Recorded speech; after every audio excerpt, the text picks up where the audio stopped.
Olá, meu nome é Gabriela. Sou estudante de Engenharia Ambiental pelo Instituto Federal do Ceará, campus Quixadá. Este trabalho tem como título Influência de Azadirachta indicajus no desenvolvimento inicial de Mimosa caeosapinifolia benth. A disseminação das espécies exóticas não é um problema atual. Isso acontece há muitos anos devido a elas serem utilizadas em diversas atividades econômicas. Porém, isso pode acarretar diversos impactos negativos, caso essas espécies elas se tornem espécies invasoras. Entre esses problemas está a invasão biológica, que é uma das maiores causas de perda de biodiversidade no mundo. Diversos trabalhos eles abordam os efeitos dessa invasão causada por espécies exóticas. Como aqui o estudo de Andrade et al. 2007, ele analisou áreas remanescentes que já haviam sido invadidas pela espécie Prosopis juliflora, que é bem presente no domínio das caatingas. E os resultados desse estudo mostraram que onde havia presença da espécie exótica, a riqueza era bem reduzida e a regeneração também natural também foi atingida de forma negativa. Outro estudo é o de Fonseca et al. 2016. Ele analisou uma área de mata ciliar e também invadida pela Prosopis juliflora. Também constatou que a riqueza havia sido reduzida ao longo do rio. Outro estudo é de Almeida et al. 2007, também da Prosopis juliflora. Ele estudou parcelas invadidas por essa espécie e observou que ela tem uma boa dispersão, sendo assim favorecendo a distribuição para outras áreas. A espécie foco desse trabalho é a Azadirachta indicajus, conhecida popularmente como ninho ou ninho indiano. Essa espécie ela foi introduzida no Brasil há mais de 30 anos. Ela foi rapidamente disseminada por ter rápido crescimento e produzir sombras. Isso chamou bastante atenção, principalmente na região Nordeste. Pelo fato de não termos muitos dados em relação a essa espécie que está tão presente nos municípios cearenses, surgiu o nosso objetivo, que foi avaliar se a espécie exótica Azadirachta indica causa alterações nos atributos funcionais da espécie nativa Mimosa caeosapinifolia quando estão em interação. Material e métodos. Essa área de estudo está localizada no próprio campus IFCE Quixadá. É uma área que tem uma cobertura de 50% da luz solar.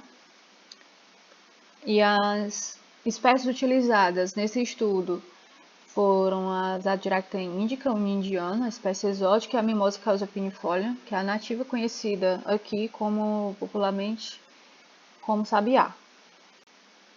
O material utilizado para a composição do solo foi areia, arisco e substrato. O substrato ele foi composto por 50% de bagana de carnaúba e 50% de esterco bovino. Além disso, foram utilizados baldes de 20 litros que foram perfurados tanto na base como nas suas laterais. O plantio da espécie exótica foi diretamente no balde, não precisou de nenhum tipo de tratamento pregerminativo. Porém, a espécie nativa ela precisou passar por uma escarificação química em ácido sulfúrico e posteriormente plantada diretamente nos baldes. Funcionando da seguinte forma: foram utilizados 10 baldes, em 5 baldes a espécie nativa foi plantada de forma isolada e nos outros 5 baldes ela foi plantada em interação com a exótica. Continuando a coleta de dados, em relação às folhas. As folhas elas foram todas contadas. Após isso foram separadas 10 de cada indivíduo e pesadas para se obter o peso único. Após isso, elas foram escaneadas para se obter o cálculo de área. Foi utilizado o software Image Pro Plus. Após isso, elas foram levadas à estufa, onde permaneceram por 3 dias a 60 graus Celsius. Após os 3 dias, foram retiradas e pesadas novamente. As raízes elas foram separadas em primárias e secundárias. Após isso, as raízes primárias tiveram seu comprimento medido Elas foram em seguida escaneadas para também se obter sua área pelo mesmo software das folhas e levadas juntamente com as secundárias para a estufa por 3 dias a 60 graus Celsius. Após os 3 dias, retiradas e pesadas novamente. Para análise da madeira, foi retirado um pedaço de 3 centímetros do caule. Esse pedaço ele foi pesado. Após isso, foi colocado em um recipiente com água, onde ficou imerso por 5 dias. Após isso, esse pedaço foi retirado do recipiente e ficou em repouso por 5 a 10 minutos para que o excesso de água fosse retirado. Após isso, foi colocado novamente em um recipiente com água, no caso um becker, e pesado para obtenção do volume. Finalizada a pesagem da madeira, ela foi levada à estufa para... Finalizada a pesagem da madeira, ela foi levada à estufa, onde permaneceu por 3 dias a 60 graus Celsius. Após isso, foi retirado e novamente pesado. Todos os dados coletados, eles seguiram os procedimentos de Cornelius et al. 2003 e Paris, Hargin-Degai et al. 2013. Para analisar os dados obtidos, foi realizado teste T, usando o software SPSS V25.0. Aqui está as tabelas com todos os dados obtidos. Foram analisadas 15 características. Dessas 15 características, 10 foram afetadas de forma negativa pela espécie exótica. De acordo com o Santos e fabricante, ao fazer uma modelagem de nicho, eles verificaram que a espécie ela tem uma ótima expansão aqui na região Nordeste.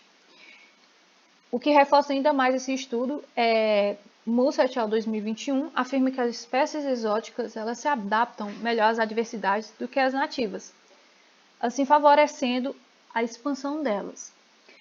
Costa et al. 2019 analisou a interação de uma espécie exótica e uma nativa.